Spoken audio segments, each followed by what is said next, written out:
அனைவருக்கும் வணக்கம். மகர ராசிக்காரர்களுக்கு திடீர் கோடீஸ்வர யோகம் கிடைப்பதற்கான வாய்ப்பு இந்த கார்த்திகை மாதத்தில் எந்தெந்த விஷயங்களில் கிடைக்க இருக்கிறது? ஜென்ம ராசியில் ஆட்சி பலம் பெற்றிருக்கிறாருங்க. ராசியின் அதிபதியான சனி 5 மற்றும் 10ஆம் இடத்தின் அதிபதியாக இருக்கக்கூடிய சுக்கிரன் 10ஆம் இடத்தில் ஆட்சி பலம் பெறுகிறார். இப்படிப்பட்ட இந்த தருணத்தில் திடீர் கோடீஸ்வர யோகம் நிறைப்பதற்கான வாய்ப்பு எந்தெந்த விஷயங்களில் கிடைக்க இருக்கிறது என்பதை ஆராய்ந்து பார்க்கும் போது மகர ராசிக்காரர்களுக்கு மிக அதீத சகாயமானவராக இருக்கக்கூடிய சுக்கிரன் வலுவாக ஜீவனஸ்தானத்தில் அமர்வது மிகப்பெரிய அளவில் முன்னேற்றத்தை அள்ளி கொடுக்கக்கூடிய ஒரு அமைப்பாக பார்க்கப்படுகிறது. மகர ராசிக்காரர்களுக்கு திடீர் கோடீஸ்வர யோகம் கிடைக்கக்கூடிய வகையில் இந்த கார்த்திகை மாதத்தில் பல கிரகநிலைகள் சாதகமாக சஞ்சரிப்பது பல்வேறு வகையில் நல்ல பொருளாதார ரீதியான முன்னேற்றத்தை ஏற்படுத்தி கொடுக்கக்கூடிய ஒரு அமைப்பாக பார்க்கப்படுகிறது. அதிலும் குறிப்பாக நீங்கள் ஒரு காரியத்திற்காக செல்லும் போது அதில் எதிர்பாராத நிரந்தர வருமானம் கிடைக்கக்கூடிய வகையில் பொருளாதார ரீதியாக முன்னேற்றத்தை வலுப்படுத்தக்கூடிய வகையில் நல்ல பல நன்மைகள் நிறைந்து கிடைக்கப் போகின்றன என்பதை இந்த கார்த்திகை மாதம் உறுதிப்படுத்துகிறது. எனவேதான் திடீர் கோடீஸ்வர யோகம் கிடைப்பதற்கான வாய்ப்பும் யோகமும் நிறைந்த ஒரு தருணமாக பார்க்கப்படுகிறது. இந்த மாதத்தில் வலுவாக 3 கிரக நிலைகள் முழு ஆட்சி பலம் பெற்று சஞ்சரிக்கின்றன. மாதத்தின் துவக்கத்திலேயே சனி தனது சொந்த ராசியான மகர ராசியில் ஆட்சி பலம் பெற்று சஞ்சரிக்கிறாருங்க. ஜீவனாதிபதியாக இருக்கக்கூடிய சனி பகவான் ஆட்சி பலம் பெற்றிருப்பது அனைத்து விதமான பொருளாதார ரீதியாக தடையை சந்திக்கக்கூடிய நிகழ்வுகளில் நிச்சயமாக மாறுதல் நடைபெற போகின்றன. உத்தியோக ரீதியாகவும் தொழில்துறை வியாபாரத்துறை ரீதியாகவும் திடீரென கோடீஸ்வர யோகம் கிடைப்பதற்கான நல்ல பல வாய்ப்பை நிறைந்து கிடைக்கக்கூடிய ஒரு அமைப்பில் வலுவான அமைப்பில் சனி சஞ்சரிக்கிறாருங்க. மிக விரைவில் அவர் கும்பராசிக்கு செல்ல இருப்பதால் இந்த தருணத்தில் மிக பெரிய மாற்றத்தை அள்ளி கொடுக்க போகிறார். அது மட்டுமல்லாது இந்த மாதத்தின் துவக்கத்தில் இருந்தே ஆட்சி பலம் பெற்று செவ்வாய் தனது சொந்த ராசியான விருச்சிக ராசியில் வீற்றிருக்கிறாருங்க. பூமிக்காரகரான செவ்வாய் ஆட்சி பலம் பெறுவது பல்வேறு விதமான புதிய அசையா சொத்துக்கள் வாங்குவதற்கான யோகமும் மங்களகரமான பல நிகழ்வுகள் இல்லத்தில் நடைபெறுவதற்கான வாய்ப்பும் யோகமும் நிறைந்து கிட்டக்கூடிய ஒரு தருணமாக பார்க்கப்படுகிறது. அது மட்டுமல்லாது நீச்ச நிலையில் சஞ்சரித்த சுக்கிரனும் இந்த கார்த்திகை மாதம் 14ஆம் தேதிக்கு பிறகு, அதாவது 30/11/2023 பிறகு துலாம் ராசியில் தனது சொந்த ராசியில் ஆட்சி பலம் பெறுகிறாருங்க. சுகங்களை அள்ளித்தரக்கூடிய தன்னிகரற்ற கிரகமாக செயல்படக்கூடிய சுக்கிரன் மிக வலுவாக ஆட்சி பலம் பெறுவது பல்வேறு விதமான காரிய தடைகள் தவிடுபடி ஆகிறது. பொருளாதார ரீதியாக வலுவான நிலையை அடைவதற்கான வாய்ப்பும் யோகமும் நிறைந்து கிடைக்கிறது. நவ கிரகங்களிலே திடீர் யோகத்தையும் அதிர்ஷ்டத்தையும் அள்ளி தரக்கூடிய மிக முக்கியமான கிரகமாக பார்க்கக்கூடிய கிரகமாக இருப்பவர் சுக்கிரன். அது மட்டுமல்லாது சனியும் ஆட்சி பலம் பெறுவது திடீர் கோடீஸ்வர யோகத்தை கொடுக்கக்கூடிய ஒரு அமைப்பாக பார்க்கப்படுகிறது. இந்த கார்த்திகை மாதத்தில் மேலும் கிரகநிலை மாறுதலாக பார்க்கப்படுவது புதன் தனுசு ராசிக்கு செல்கிறாருங்க. 30/11/2023 முதல், அதாவது கார்த்திகை 14ஆம் தேதி. அதற்கு பிறகு உடனடியாக சில தினங்களிலேயே கார்த்திகை 16ஆம் தேதியிலே வக்ரகதியில் திரும்புகிறாருங்க. வக்ரகதியில் திரும்பி மீண்டும் விருச்சிக ராசிக்குள் நுழைகிறார். வக்ரகதியில் புதன் சஞ்சரிப்பது பல விஷயங்கள்ல அதிரடியான மாற்றத்தை ஏற்படுத்தி கொடுக்கக்கூடிய ஒரு அமைப்பாக பார்க்கப்படுகிறது. அறிவுக்கு அதிபதியும் வித்யாக்காரருமாக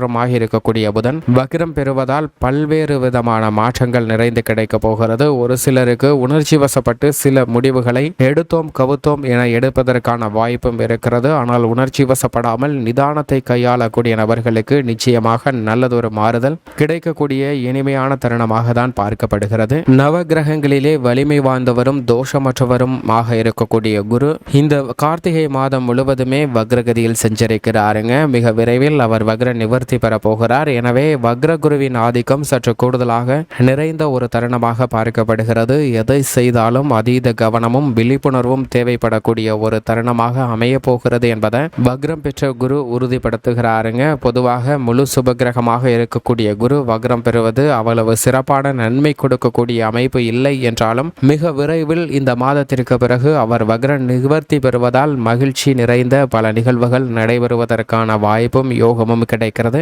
நிழல் கிரகமாக இருக்கக்கூடிய ராகுவும் கேதுவும் மனித வாழ்வில் நிஜ வாழ்வில் மிகப்பெரிய மாற்றத்தையும் தாக்கத்தையும் ஏற்படுத்தி கொடுக்கக்கூடிய சக்தி வாய்ந்த கிரகங்களாக பார்க்கப்படுகின்றன. ஏனென்றால் கிரகங்களின் மாற்றத்தையும் இயக்கத்தையும் பாதிக்கக்கூடிய அளவிற்கு சக்தி வாய்ந்த கிரகமாக பார்க்கப்படுகிறது. அதிலும் குறிப்பாக சூரிய கிரகணம், சந்திர கிரகணம் போன்றவை ராகுவின் பழிவாங்கும் நிகழ்வாக தான் அவை பார்க்கப்படுகின்றன. அப்படிப்பட்ட சக்தி வாய்ந்த ராகு கேது மிக வலுவாக சமகிரகமான குருவின் ஆட்சி வீடான மீன ராசியிலும் புதனின் ஆட்சி வீடான கன்னி ராசியில் மோட்சக்காரகரான கேது சஞ்சரிக்கிறார். இதனால் சமபலம் பெற்று சஞ்சரிக்கக்கூடிய இந்த தருணத்தில் திடீரென கோடீஸ்வர யோகம் கிடைக்கக்கூடிய வகையில் நல்ல பல புதிய வாய்ப்புகளை நிறைந்து கொடுக்க போகின்றனர். மேலும் இந்த தருணத்தில் முதன்மை கிரகமும் உஷ்ண கிரகமுமாக இருக்கக்கூடிய சூரியன் நீச்ச நிவர்த்தி பெறுகிறாருங்க. நீச்ச நிவர்த்தி பெறுவதோடு மட்டுமல்லாது விருச்சிக ராசியில் புதன், சூரியன் மற்றும் செவ்வாய் ஆகிய 3 கிரகநிலைகள் இந்த மாதம் முழுவதும் இணைந்து சஞ்சரிக்க போகின்றன.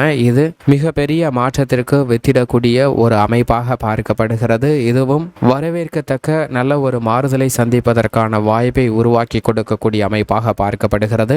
சந்திரனின் அமைப்பை பொறுத்த வரைக்கும் அஷ்டமத்தில் சஞ்சரிக்கும் போது மட்டும் கூடுதல் கவனமும் விழிப்புணர்வும் தேவை. மற்ற தருணங்கள்ல நல்ல பலன்களை நிறைந்து கொடுக்கக்கூடிய அமைப்பில் சந்திரன் சஞ்சரிப்பாருங்க. பொதுவாக சந்திரன் இந்த கார்த்திகை மாதம் முழுவதும் நிறைந்த நன்மையை அள்ளி கொடுக்க போகிறார்.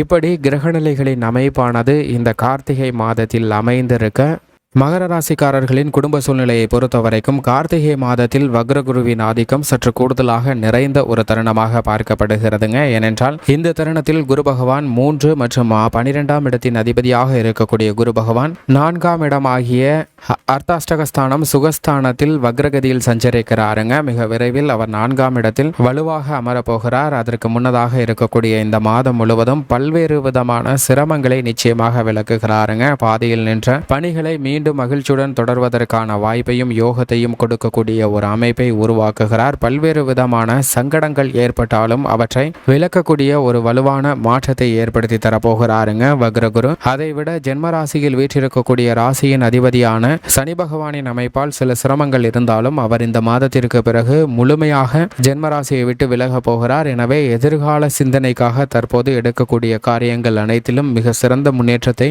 அள்ளி கொடுக்க போகிறாருங்க. ராசியின் அதிபதியான சனி பகவான் உத்தியோக ரீதியான திருப்திகரமான ஒரு சூழ்நிலையை ஏற்படுத்தி தரப்போகிறார். புதிய யூகங்களை மேற்கொண்டு பல்வேறு விதமான வெற்றி வாய்ப்புகளை குவிப்பதற்கான ஒரு சூழ்நிலையை தொழில்துறை, வியாபாரத்துறையில் மிக அபரிவிதமாக கொடுக்கிறாருங்க. அதிலும் கலைத்துறை மற்றும் அரசியல் துறையின் நாயகனாக இருக்கக்கூடிய சுக்கிரன் ராசிக்கு நட்பு கிரகமாக பார்க்கப்படுகிறார். அவர் 5 மற்றும் 10ஆம் இடத்தின் அதிபதியாக இருக்கிறார். 10ஆம் இடம் ஆகிய தொழில் ஸ்தானத்தில் அவர் ஆட்சி பலம் பெறுவது பல்வேறு விதமான தடைகள், தாமதங்கள் அனைத்தையும் விலக்கி தொழில்துறை, வியாபாரத்துறை, கலைத்துறையில் திடீர் கோடீஸ்வர வாய்ப்பை நிறைந்து பெறுவதற்கான வாய்ப்பையும் யோகத்தையும் அள்ளி கொடுக்கிறாருங்க. தசாபதிகள் வலுவாக இருப்பின் இதற்கான சாத்தியக்கூறுகள் மிக அதீதமாக இருக்கிறது என்பதை சுக்கிரன் உறுதிப்படுத்துகிறார். இந்த தருணத்தில் லாபஸ்தானத்தில் ஆட்சி பலம் பெற்று சஞ்சரிக்கிறாருங்க பூமிக்காரகரான செவ்வாய். எனவே அசையா சொத்துக்கள் வாங்குவதற்கான முதன்மை யோகம் நிறைந்து கிடைப்பதற்கான வாய்ப்பு உருவாகிறது. அது மட்டுமல்லாது அவருடன் இணைந்து 6 மற்றும் 9ஆம் இடத்தின் அதிபதியாக இருக்கக்கூடிய புதனும் சனி பகவானின் தந்தையாக இருக்கக்கூடிய சூரியனும் இணைந்து சஞ்சரிக்க போகின்றன. லாபஸ்தானத்தில் 3 கிரகநிலைகள் சஞ்சரிப்பது